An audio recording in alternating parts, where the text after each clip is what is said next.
Yes po, on November 20 po, I'll be having their first solo concert po sa Viva Cafe, Araneta City, Cubao po. Sino mga special guests mo? I'll be having Ate Ima Castro ng Miss Saigon, si Jay Martin ng Retrospect, si Juari ng The Clash, and si Mr. San from Filipino artist based in Taiwan. So, tapos si Mark Morales. Ano mga dapat abangan dito ng tao? Marami pong aabangan kasi marami akong makikita-collaborate po ng mga singers po. Tapos magkakaroon din po ako ng mga hindi ginagawa dati pero magagawa ko sa concert. You mentioned kanina parang LGBTQ member ka na, di ba? Yes po, yes po. Sa palagay mo, tanggap na ba ng Pilipino ang LGBTQ lalo ka na mag-singer ka? Yes, I believe so kasi we're already in the 21st century siguro. So nakita mo ngayon Basta nakikita ko po ngayon siguro, tanggap naman po siguro. Not 100% but mostly mga educated na po sa LGBTQ community. Wala kang na-feel na what's this, discrimination from other people in the industry? Growing up po, in the industry ngayon? Wala pa naman po, wala pa. Wala pa naman so far, okay. Growing up? Growing up, wala din pong question sa family member ko kung anong gender ko. Okay. And they just supported me po hanggang sa paglaki ko. And then, yun po, wala po akong discrimination. At least, diba, you're very thankful ka na tanggap talaga. Opo. Hindi ka nakaramdam ng takot, hindi ka nakaramdam ng kahit dahil simula pa lang. At first po kasi parang napapanood ako sa TV na about discriminating yung mga part ng LGBT. So, at first po natatakot po ako. So, pero going through, wala pa naman po akong personal experience of being discriminated. You mentioned kanina dumaan ka sa financial problem. Anong napagdaan ng financial problem ng pamilya? Wala po kasing walang trabaho si nanay. At si tatay farmer. Farmer saan? Sa Samar po. Okay. Ako lumaki. So doon ka lumaki? Okay. So mahirap ang buhay doon? Sobrang hirap po. In what way? Ano yun? Naranasan niyo ba mangutang? Ano ba naranasan niyo? Yes po. Naranasan po na mangutang, kumain ng try ko pong breakfast ako. Kape yung ulan ko. Okay. Ganun po. Tapos pero dahil sa pagpupursige ko po, I finished degree po, nag-working student po ako sa auntie ko, sa tita ko, sa Davao. Okay. After nakapag-take ako ng board exam for teachers po.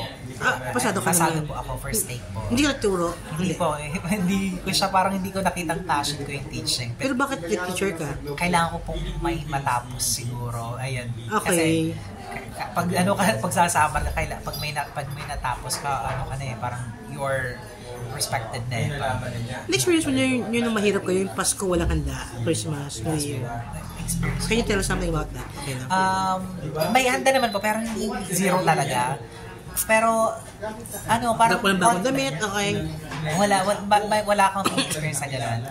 Hindi ko pa na-experience magkaroon ng bagong damit nung time na yun. Nung pangapasko at bagong taon, okay. Pero may handa naman po.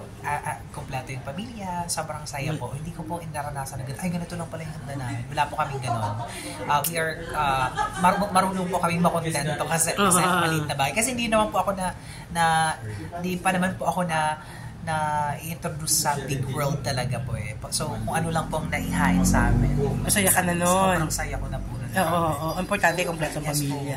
Nung pinag-aral ka ng kita mo, ano okay naman doon? Hindi ka pinahirapan? Sobrang bait po. Sobrang bait. Nung katumuloy nung habang nag-aaral ka, saan ka nag-aaral? Davao? University of Mindanao po. Mindanao. At sa Davao City.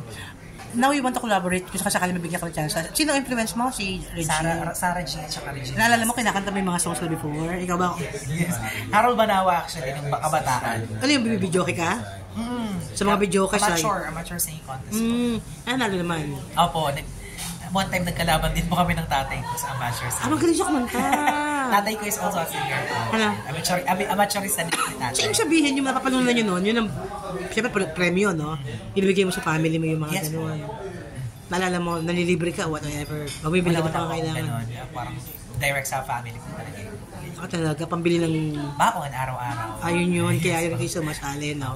Okay. So, Carol Banawa, song si Regine. Yes po, ayun, sa Regine Velasquez, Sarah Geronimo nung tumalak Paano ka nakalala ni Sir? Ni Sir, ni manager mo? Otek Lopez. Paano ka niya nakalala? Sa isang application po, sa Bigo Live. Ano pangalan? Bigo Live. Okay. So, ayun po. Parang, inobserbahan niya muna ako nung time na yun. Tapos, nawala kasi ako sa Bigo kasi parang humihina na po yung kita. So, pandemic day. So, yun lang ang source of income ko. And then? Ayun. Tapos, kaya po, lumipat ako ng ibang applications. Sa TikTok ako. Tapos, balik ulit ako ng Bigo. Tapos, ayun, ganyan na po ako pinakawalan nung time na yun. Kailan kaya pinapirma? Pandemic po. Parang 2022. 2022, yes po. Okay. Pero, what's this? Inilaunch ka ngayon lang, recently lang. Yes po. 2025. Tinest niya po muna ako about sa attitude ko. Which is, hindi ko naman po naramdaman na gano'n. Wala akong thinking na tinetest ako nito. Walang go with the flow lang po. Sama ng sama kung saan ang events. Mga events, suma-attend ka ng mga events? Yes po, opo. Kasama po yung mga friends din ni Papa. So ngayon kayo, yung kikita mga pamilya mo na tinutulungan mo na yung pamilya mo ngayon? Yes po, nasusuportahan ko na po sila para financially, no? Yes po. Nakagawa ka na ng bahay? Hindi pa naman? Lupa pa lang po. Nakabili mo na yung lupa? Ano yung lupang yun? Tirahan niya? What? Tirahan, yes po.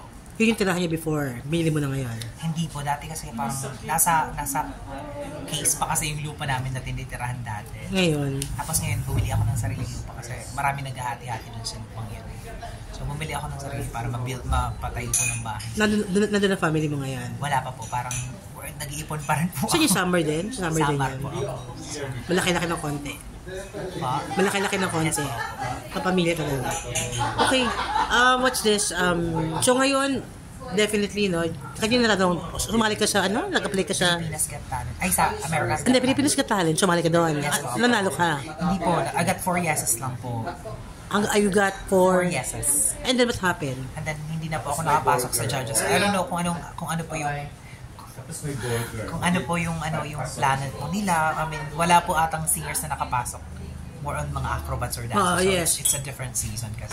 Sa America, anong season yan? Season 7 po, ngayon America's Got Sa America's Got Talent, doon ang sinalihan mo doon? Kailan yun? Kailan ka nag-apply? Sa last year po ata yun. Okay. What happened? Nakapasa po ako sa lahat ng auditions. Saan ginawa yung audition na yun? Saan yung ginawa yung audition? Sa bahay lang po, on Zoom. Nag-Zoom ka? Okay. So, nakapasa ka sa audition? Yes, nakapasa. And then? They emailed me po na parang you passed the live auditions, in-invite nila ako for live auditions. Pero hindi pa ako nakapunta kasi wala pa ako audition. Sayang. Kaya nga po, baka mamaya may chance ka doon. Hopefully po, sana. Pero kung magkakaroon din pa rin bagong chance, bakit hindi? Kung magkakaroon po ng bagong chance, why not? May kakinabahan nung nag-apply? Kabado po. Kasi online po. Sino nakaharap sa'yo doon? Sino ang mga lang, parang the executive director ng po. And then yung yung mga foreigners. Mga foreigners, mga Americans. Hindi ko po in-expect